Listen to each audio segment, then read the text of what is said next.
ऐसी कोई चीज नहीं होती, पावर होती है। लव जैसी कोई चीज नहीं होती, पावर होती है। पावर होती है।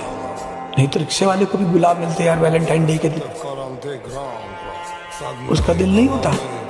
झूठ बोलना आर्ट है, चाहते समय बोल नहीं पाते। आप बोल लेते हो झूठ? और मुझे तो शौक है बोलने आई लव लाइंग। मतलब मुझे ऐसा लगता है कि यार जो काम दूसरे नहीं कर सकते वो तो करना ही चाहिए। हर कोयला हीरा थोड़ी होगा। यशस्वी जायसवाल और अर्जुन तेंदुलकर साहब क्या नहीं सोचते होंगे कि मेरा बेटा मेरी तरह क्रिकेटर हो जाए, लेकिन नहीं बना पाए। सारी सुविधा देने के बाद भी नहीं बना पाए। यहीं पर तो आदमी भगवान को मानने पे मजबूर हो जाता है। मतलब वो बंदा आता है यूपी के एक शहर से, यहाँ पे शाम को पानी पूरी लगाता है, पानी पूरी वो भी नहीं सोनार की दुकान पे बैठा है, और फिर प्रैक्टिस करने जाता है। और आज एक international cricketer without any facility, without any banking, without any godfather, और एक आदमी है जिसके पास सब कुछ। तेंदुलकर इज अ गॉड, ये गॉड अपने बच्चों को देवता नहीं बना, इसलिए हम किसी को फैसिलिटी दे सकते हैं। अगर उसकी इनर इंस्टिंक्ट नहीं होगी तो वो नहीं कर पाएगा। इनर इंस्टिंक्ट बहुत जरूरी है कुछ भी बनने के लिए। 40 लोग आपके साथ बैठ के आपकी सिर्फ कहानियां सुन रहे हैं, अब उनको पता है आप झूठ बोल रहे हैं कि भैया एक बार जंगल में गया और चीता सामने पड़ा और एक चाटा मारे चीता।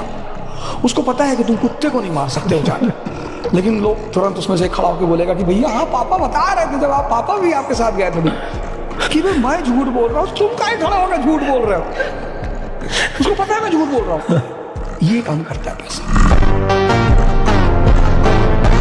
हमारे देश में एक कहावत है जो बिल्कुल गलत है कि कर्म का फल मिलता है, नहीं ज्ञान का फल मिलता है। कर्म का फल मिलता तो रिक्शा वाला बहुत अमीर होता। कितनी मेहनत करता है वो। ज्ञान का फल है, जिसकी समझ जितनी ज्यादा है उसके पास उतना ज्यादा पैसा है। समझ का पैसा है। An idea can change your life. True. मैं अगर मुकेश अंबानी को जाके बोलूँ कि सर मैं आपको एक फार्मूला देता हूँ और आपकी कमाई 100 करोड़ पर डे है, वो 500 crore per day, I will be work for him. क्योंकि जहां पावर है वहां वुमन है। भाई पार्वती जी शंकर जी के साथ जा ही नहीं सकती। भाई सीता जी को पता था कि मेरा आदमी भगवान है, क्लियर थी इस बात पे वो, तब उन्होंने राम का त्याग नहीं किया। 14 साल उनके साथ जंगल में रही। आज तो नीले वाले ड्रम में बैठा दे रही। विष्णु भगवान ने कहा लक्ष्मी जी से कि देखो दुनिया में सब मेरा नाम दिन भर लेते रहते नारायण नारायण। लक्ष्मी जी ने कहा मेरी वजह से लेते हैं। अरे विष्णु जी ने ऐसे थोड़ी बोले, ऐसे ही है, ना हो तो ट्राई करके देख लो। विष्णु जी ने कहा अच्छा क्या चलो आओ। तो विष्णु जी पंडित जी का रूप लेकर आए सेठ जी के पास कि भैया हम कथा करना चाहते हैं। पंडित जी ने कहा एकदम कथा करिए, सब प्रोवाइड करा करिए कथा। कथा शुरू हुई, भीड़ आने लगी, भीड़ बैठी। तो 2 दिन बाद लक्ष्मी माता नीचे उतरी और एक बूढ़ी स्त्री बनकर एक लेडी के घर गई, वो भी कथा सुनने जा रही थी। बिटिया एक गिलास पानी पिला। कहाँ जा रही हो? तो बोली कथा सुनने जा रही। अच्छा।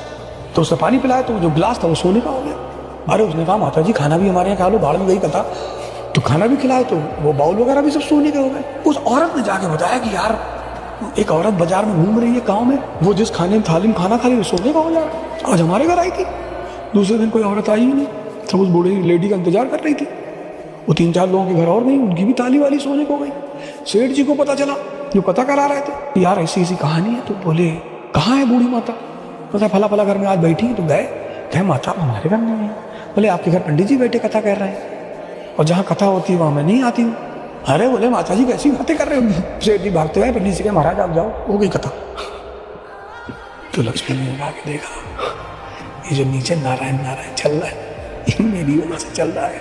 कोई गरीब होता नहीं। अगर लोग गरीब पैसे की वजह से होते, लाल बहादुर शास्त्री जिस गांव में वो थे जहाँ से वो स्कूल जाते थे, तो डेली उनको पास पैसा नहीं होता था कि नाव वाले को पैसे दे, तो डेली स्विम करके जाते थे। अब तैरने में तो थकान होती है, तो उनके गांव के ही लड़के इस बात को बहाना बनाते थे कि तैरते हैं तो थक जाते हैं तो फिर पढ़ाई नहीं होती। पर वो उसको दूसरे पर्सपेक्टिव से देखते थे। बोलते थे तैरने से एक्सरसाइज होती है, बॉडी फिट रहती है, चुस्ती आती है।